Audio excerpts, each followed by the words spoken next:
اعوذ باللہ من الشیطان الرجیم۔ پناہ مانگتا ہوں میں اللہ کی شیطان مردود سے۔ بسم اللہ الرحمن الرحیم۔ شروع کرتا ہوں اللہ کے پاک نام سے جو بہت بڑا مہربان نہایت رحم والا ہے۔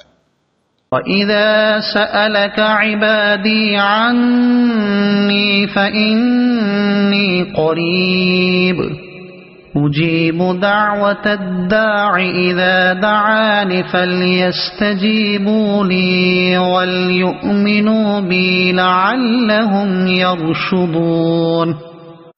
جب میرے بندے میرے بارے میں تجھ سے سوال کریں تو کہہ دے کہ میں بہت ہی قریب ہوں، ہر پکارنے والے کی پکار کو جب بھی وہ مجھے پکارے میں قبول کرتا ہوں۔ بس لوگوں کو بھی چاہیے کہ وہ میری بات مان لیا کریں اور مجھ پر ایمان رکھیں، یہی ان کی بھلائی کا باعث ہے۔ اس آیت میں دعا کرنے کے آداب اور قبولیت کی شرائط کو بیان کیا گیا ہے۔ ایک اعرابی نے پوچھا تھا کہ یا رسول اللہ، کیا ہمارا رب قریب ہے؟ اگر قریب ہو تو ہم اس سے سرگوشیاں کر لیں، یاد رہے، اگر دور ہو تو ہم اونچی اونچی آواز سے اسے پکاریں۔ نبی کریم صلی اللہ علیہ وسلم خاموش رہے، اس پر یہ آیت اتری۔ ابن ابی حاتم میں یہ ذکر ہے۔ ایک روایت میں ہے کہ صحابہ کرام کے اس سوال پر کہ ہمارا رب کہاں ہے، یہ آیت اتری، یہ ابن جریر نے کہا ہے۔ حضرت عطا فرماتے ہیں کہ جب آیت نازل ہوئی یعنی مجھے پکارو میں تمہاری دعائیں قبول کرتا رہوں گا، تو لوگوں نے پوچھا کہ دعا کس وقت کرنی چاہیے، اس پر یہ آیت اتری۔ حضرت ابو موسیٰ اشعری رضی اللہ تعالیٰ کا بیان ہے کہ ہم رسول پاک صلی اللہ علیہ وسلم کے ساتھ ایک غزوہ میں تھے۔ ہر اونچائی پر چڑھتے وقت، ہر بلندی پر چڑھتے وقت، ہر وادی میں اترتے وقت بلند آواز تکبیر کہتے جاتے تھے۔ نبی کریم صلی اللہ علیہ وسلم ہمارے پاس آ کر فرمانے لگے، لوگوں اپنی جانوں پر رحم کرو، تم کسی کم سننے والے یا دور والے کو نہیں پکارے، جیسے تم پکارتے ہو وہ تو تم سے تمہاری سواریوں کی گردن سے بھی زیادہ قریب ہے۔ اے عبداللہ بن قیس، سن، جنت کا خزانہ لا حول ولا قوت الا باللہ ہے۔ حضرت انس رضی اللہ تعالیٰ فرماتے ہیں کہ رسول پاک صلی اللہ علیہ وسلم فرمایا، اللہ تعالیٰ فرماتا ہے میرا بندہ میرے ساتھ جیسا عقیدہ رکھتا ہے میں بھی اس کے ساتھ ویسا ہی برتاؤ کرتا ہوں، جب وہ مجھ سے دعا مانگتا ہے میں اس کے ساتھ ہی ہوتا ہوں۔ حضرت ابو ہریرہ رضی اللہ تعالیٰ فرماتے ہیں کہ رسول پاک صلی اللہ علیہ وسلم فرمایا، اللہ تعالیٰ فرماتا ہے کہ میرا بندہ جب مجھے یاد کرتا ہے اور اس کے ہونٹ میرے ذکر میں ہلتے ہیں تو میں اس کے ساتھ ہوتا ہوں۔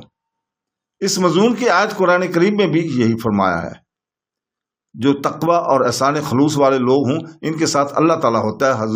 حضرت موسیٰ اور ہارون علیہ السلام سے فرمایا جاتا ہے، میں تم دونوں کے ساتھ ہوں، سنتا ہوں اور دیکھ رہا ہوں۔ مقصود یہ ہے کہ باری تعالیٰ دعا کرنے والے کی دعا کو بیکار نہیں کرتا، نہ ایسا ہوتا ہے کہ وہ اس دعا سے غافل رہے نہ سنے۔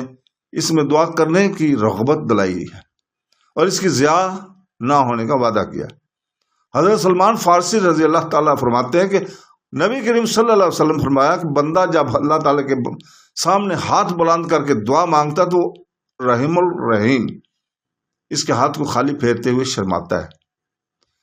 حضرت ابو سعد خدری رحمۃ اللہ علیہ فرماتے ہیں، رسول پاک صلی اللہ علیہ وسلم کا ارشاد ہے، جو بندہ اللہ تعالیٰ سے کوئی ایسی دعا کرتا ہے جس میں نہ گناہ ہو نہ رشتے ناطے ٹوٹتے ہوں، تو اللہ تعالیٰ 3 باتوں میں سے ایک ضرور عطا فرماتا ہے۔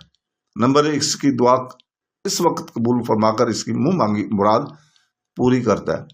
نمبر 2، اسے ذخیرہ کر کے رکھ چھوڑتا ہے اور آخرت میں عطا فرماتا ہے۔ نمبر 3، اس کی وجہ سے کوئی آنے والی بلا اور مصیبت کو ٹال دیتا ہے۔ لوگوں نے یہ سن کر کہا، حضور پاک پھر تو یہ ہم بکثرت دعا مانگا کریں۔ آپ نے فرمایا، پھر اللہ کے ہاں کون سی کمی ہے؟ عبادہ بن سامت رضی اللہ تعالیٰ فرماتے ہیں کہ نبی کریم صلی اللہ علیہ وسلم نے فرمایا کہ روئے زمین کا جو مسلمان اللہ ذوالجلال سے دعا مانگے اسے اللہ تعالیٰ قبول فرماتا ہے، یا تو اسے اس کی منہ مانگی مراد ملتی ہے یا ویسے ہی پورائی ٹل جاتی ہے، جیسا جب تک کہ گناہ کی اور رشتہ داری کی کٹنے کی دعا نہ ہو۔ حضرت ابو ہریرہ سے روایت ہے کہ رسول پاک صلی اللہ علیہ وسلم فرمایا، جب تک کوئی شخص دعا میں جلدی نہ کرے اس کی دعا ضرور قبول ہوتی ہے۔ جلدی کرنا یہ ہے کہ کہنے لگے میں نے تو ہر چند دعا مانگی لیکن اللہ تعالیٰ قبول نہیں کرتا، بخاری کی روایت میں بھی یہ ہے کہ اسے ثواب میں جنت عطا فرماتا ہے۔ صحیح مسلم میں بھی یہی کہ قبول نہ ہونے کا خیال کر کے وہ نا امیدی کے ساتھ دعا مانگتا ترک کر دے، یہ جلدی کرنا ہے، اسے جلدی کرنا کہتے ہیں۔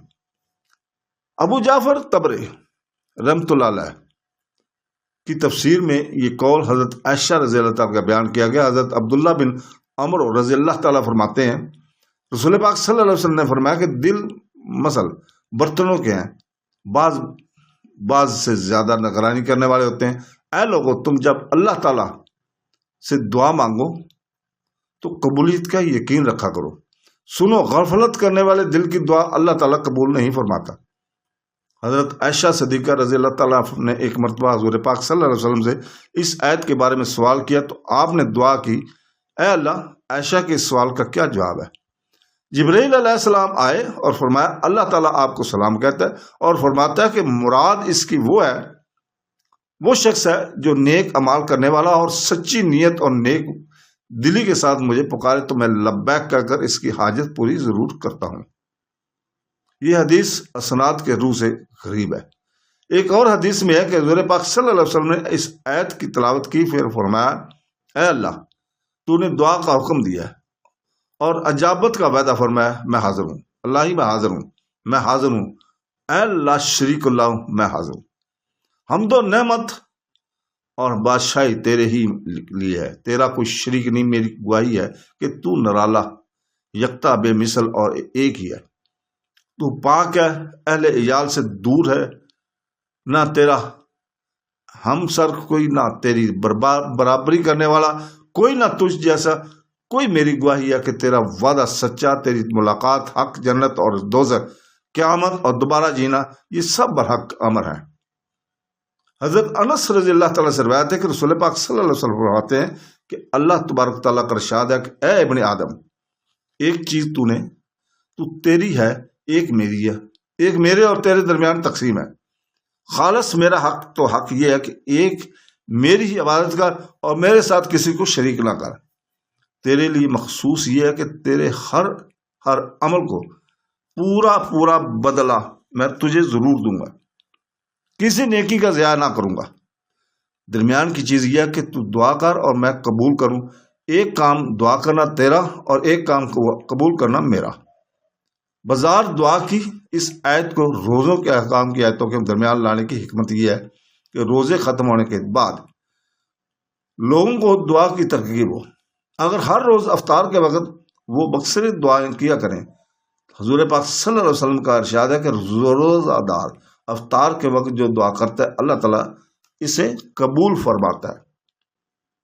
حضرت عبداللہ بن عمر رضی اللہ تعالیٰ عنہ افطار کے وقت اپنے گھر والوں کو اور بچوں کو بلا لیتے اور دعائیں کیا کرتے تھے۔ ابن ماجہ میں بھی یہ روایت ہے، اس میں صحابہ کی یہ دعا منقول ہے کہ یعنی اے اللہ، میں تیری اس رحمت کو تجھے یاد دلا کر جس نے تمام چیزوں کو گھیر رکھا ہے تجھ سے سوال کرتا ہوں، تو میرے گناہ معاف فرما دے۔ اور حدیث میں ہے کہ 3 قسم کے لوگوں کی دعا رد نہیں ہوتی: عادل بادشاہ، روزے دار شخص اور مظلوم۔ اسے قیامت والے دن اللہ تعالیٰ بلند کرے گا۔ مظلوم کی بد دعا کے لیے آسمان کے دروازے کھل جاتے ہیں اور اللہ تعالیٰ فرماتا ہے مجھے میری عزت کی قسم میں تیری مدد ضرور کروں گا، اگرچہ دیر سے کروں۔ صدق اللہ